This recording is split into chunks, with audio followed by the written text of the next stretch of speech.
स्वागत है आप सभी का। ब्रेक के बाद अब बात करेंगे बीजेपी के आंदोलन की।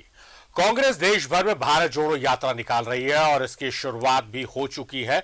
उप यात्रा की शुरुआत हो चुकी है और अब इसी कड़ी में बीजेपी का आंदोलन भी शुरू है। प्रखंड स्तर से बीजेपी अब आंदोलन की शुरुआत कर रही है और बीजेपी के नेताओं का कहना है कि आंदोलन तब तक जारी रहेगा जब तक हम सरकार को उखाड़ कर नहीं फेंक देते। इस रिपोर्ट को देखिए। झारखंड बीजेपी ने आंदोलन का नया चरण शुरू करने का कार्यक्रम बनाया है। ये सोमवार से शुरू हो रहा है। हेमंत सरकार की कथित रूप से जन विरोधी नीतियों के खिलाफ यह आंदोलन शुरू हो रहा है। प्रखंड के स्तर पर यह आंदोलन होगा, इसमें प्रमुख नेता भाग लेंगे। 7 नवंबर को रांची के नामकुम में मुख्य कार्यक्रम होगा। प्रदेश स्तर के नेताओं को इसमें लगाया गया है। हेमंत सरकार पर भ्रष्टाचार, लचर विधि व्यवस्था समेत कई आरोप लगाए जा रहे हैं और यही आंदोलन का मुख्य मुद्दा होगा। माननीय पार्टी के प्रमुख नेतागण आने वाले दिनों में 7 से 13 नवंबर के बीच में जो हमारे चरणबद्ध आंदोलन होंगी, इसके अलावा इस आंदोलन में सभी प्रदेश के पदाधिकारीगण, कोर कमेटी के सदस्यगण, माननीय सांसदगण, विधायकगण, प्रदेश कार्य समिति के सदस्यगण, पार्टी के सभी वरिष्ठ नेता एवं जो राष्ट्रीय पदाधिकारी हैं मोर्चों के, ये भी अलग अलग प्रखंडों में जाकर प्रखंड का आंदोलन का नेतृत्व करेंगे। इस आंदोलन के लिए बड़े स्तर पर तैयारी की गई है। राज्य के 263 प्रखंडों में अलग अलग प्रदर्शन होगा। दीपक प्रकाश, बाबूलाल मरांडी, सभी सांसद, विधायक और अधिकारी इसमें शामिल होंगे। सांसद और महामंत्री आदित्य साहू ने कहा कि राज्य की जनता बेहाल है।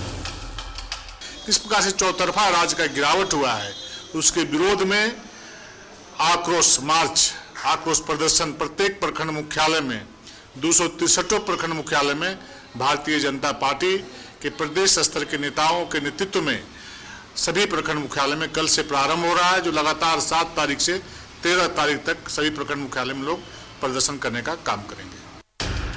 प्रखंड स्तरीय आंदोलन के बाद 19 से 23 नवंबर तक जिलों में आंदोलन होगा। पूरी पार्टी की नजर में ये हेमंत सरकार के खिलाफ ये बड़ा आंदोलन होने जा रहा है। न्यूज 11 भारत के लिए रांची से कैमरा पर्सन कौशल के साथ राजेश कुमार की रिपोर्ट। सहयोगी राजेश हमारे साथ लाइव जुड़े हुए हैं। राजेश, एक तरफ सरकार आपके द्वार कार्यक्रम सरकार चला रही है, दूसरी तरफ आईटी और ईडी रेस है झारखंड में, तीसरी तरफ अब बीजेपी का आंदोलन शुरू हो रहा है और प्रखंड स्तर से शुरू हो रहा है। और बीजेपी के जो तमाम वरिष्ठ नेता है वो कह रहे हैं कि आंदोलन तब तक जारी रहेगा जब तक हम सरकार को उखाड़ कर नहीं फेंक देते। देखिए, जब से ये सरकार बनी है, यानी हेमंत सोरेन की सरकार बनी है, उसके कुछ महीने बाद से ही बीजेपी के नेता कहते रहे हैं कि अब सरकार गई कि तब सरकार गई, लेकिन सरकार तो लगभग 3 साल होने को है। लेकिन खैर विपक्ष है, विपक्ष का काम है सरकार की कमियों को उठाना, उन्हें सरकार को जगाना, और कहीं सरकार गलत कर रही है तो उसका विरोध भी करना। तो इस बार का जो आंदोलन का स्वरूप है वो देखिए, एक तो प्रखंड स्तर पर है, दूसरा चरण जो होगा वो जिला स्तर पर होगा। बीजेपी के नेताओं का यह मानना है कि राज्य में चारों तरफ अव्यवस्था की स्थिति है, विधि व्यवस्था तो लचर है ही। वे अक्सर हवाला देते हैं कि 5000 से अधिक महिलाओं के साथ अनाचार की घटनाएं हुई हैं, हिंसा की घटनाएं हुई हैं। इसके अलावा 2000 करोड़ रुपए तक के खनन घोटाले हुए हैं। खनन जो सामग्री है, यानी खनिज सामग्री है, उसकी तस्करी हुई है। तो ऐसे में ये सारे मुद्दे मिलाकर आप देखेंगे कि कल से ये आंदोलन शुरू हो रहा है। अब 5 दिनों तक चलेगा, यानी 5 नहीं 6 दिन होगा। 7 तारीख से 13 तारीख तक का ये कार्यक्रम है और इसमें जितने प्रमुख नेता है सभी अलग अलग स्थानों पर जाएंगे। 263 प्रखंडों में यह आंदोलन होगा और इस आंदोलन को लेकर एक बड़ी रणनीति बनी है कि कौन कहां जाएंगे।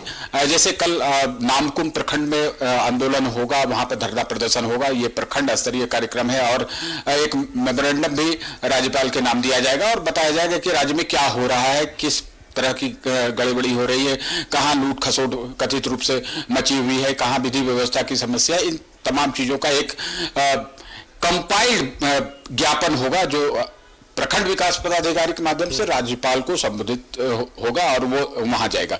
तो बीजेपी ये स्ट्रेटेजी बना रही है और इस बार का मैं कह रहा हूं कि लगातार इसकी तैयारी को लेकर बैठकें हो रही थी और आज भी बैठकें हुई है और केंद्रीय नेताओं से भी मार्गदर्शन लिया गया। इसमें कहा जा रहा है कि यह एक निर्णायक लड़ाई है राज्य सरकार के खिलाफ, क्योंकि माहौल अभी राज्य में बना हुआ है ऐसा कि सरकार पर चारों तरफ से संकट दिख रहे हैं, लेकिन बीजेपी इस कार्यक्रम को पहले से डिजाइन किए हुई है और बीजेपी का मानना है कि जब लोहा गर्म हो तो उसी समय चोट करनी चाहिए। तो संभवतः बीजेपी नेताओं का यह जो दावा है कि इस बार फाइनल ये स्ट्राइक होगा। आप देखें कि कल बाबूलाल मरांडी ने भी प्रेस कॉन्फ्रेंस में कहा कि और आग्रह भी किया कि इसका ज्यादा से ज्यादा कवरेज दे, मीडिया में इसको जगह दे। तो ये कई बार आपको कई नेताओं के माध्यम से, बयान के माध्यम से ये स्पष्ट होता रहा है।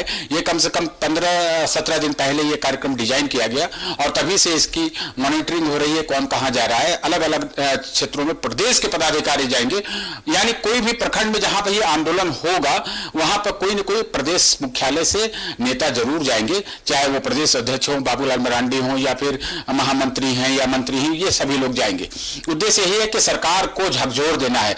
मैं आपको सारे और भी बता दूं कि इसी दौरान अभी सत्ता पक्ष की ओर से भी आंदोलन शुरू हो गया है, जैसा इसका आगाज कल से हुआ है और ऐसा लग रहा है, कल मैंने ये सवाल सुप्रियो भट्टाचार्य से पूछा था भी कि कहीं जो ग्रामीण स्तर में जो स्थिति जो अभी लोग कह रहे हैं कि एक दूसरे के कहीं विरोधी बने हुए और ये विरोध जो है काफी तल्ख दिख रहा है सत्ता पक्ष और बीजेपी के लोगों के बीच, आरोप प्रत्यारोप के माध्यम से जो दिखाई दे रहा है उसका असेसमेंट करें तो ये लग रहा है। कल मैंने सवाल भी पूछा था कि ऐसा नहीं कि कहीं कोई कंफ्रंटेशन हो जाए, क्योंकि विरोध प्रदर्शन के दौरान हो सकता है कि आमने सामने हो जाए, लेकिन सुप्रियो भट्टाचार्य ने कहा कि ऐसा नहीं होगा। लोकतंत्र में सभी दलों को आंदोलन करने का अधिकार है।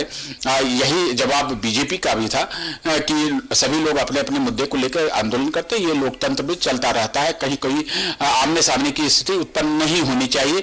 वैसे मैं आपको बता दूं कि सभी जगहों पर यह सूचना प्रशासनिक स्तर पर दे दी गई है कि किस प्रदर्शन होगा और इस बाबत जो तैयारी है व्यापक स्तर पर की गई है। प्रखंडों को वहां पर घेरना है, वहां पर प्रदर्शन करना है, राज्य सरकार के खिलाफ नारेबाजी की जानी है और कई घंटे का यह प्रदर्शन आंदोलन होगा और अंत में मेमोरेंडम और वीडियो को दिया जाएगा। तो 7 तारीख से 13 तारीख होगा, ये प्रखंड स्तरीय होगा और 19 नवंबर से लेकर 23 नवंबर तक जिला स्तर पर प्रदर्शन होंगे, उसमें भी कमोबेश यही स्थिति रहेगी।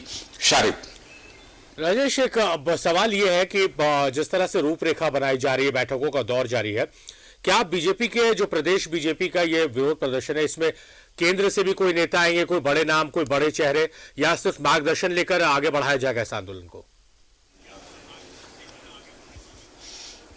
तो अभी तक तो ऐसा कोई कार्यक्रम नहीं बना है कि कोई केंद्रीय नेता आए, लेकिन संभव है कि जो लक्ष्मीकांत वाजपेयी हैं, जो प्रदेश प्रभारी बने हैं, हाल ही में कुछ माह पूर्व बने हैं, वो संभवतः किसी कार्यक्रम में शामिल हों, लेकिन अभी वो उनका कार्यक्रम आया नहीं है।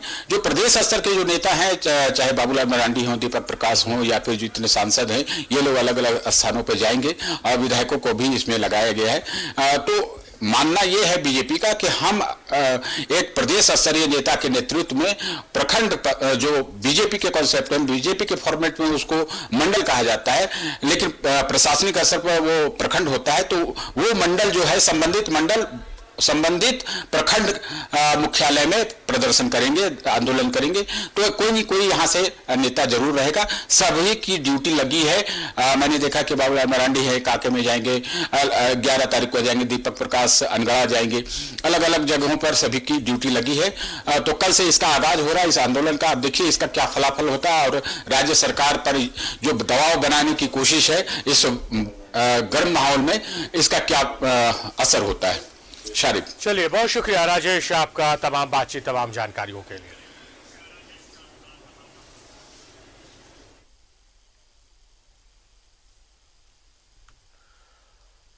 बुलेटिन में खबरें भी और भी है, मगर रुक रहे एक छोटे से ब्रेक के लिए।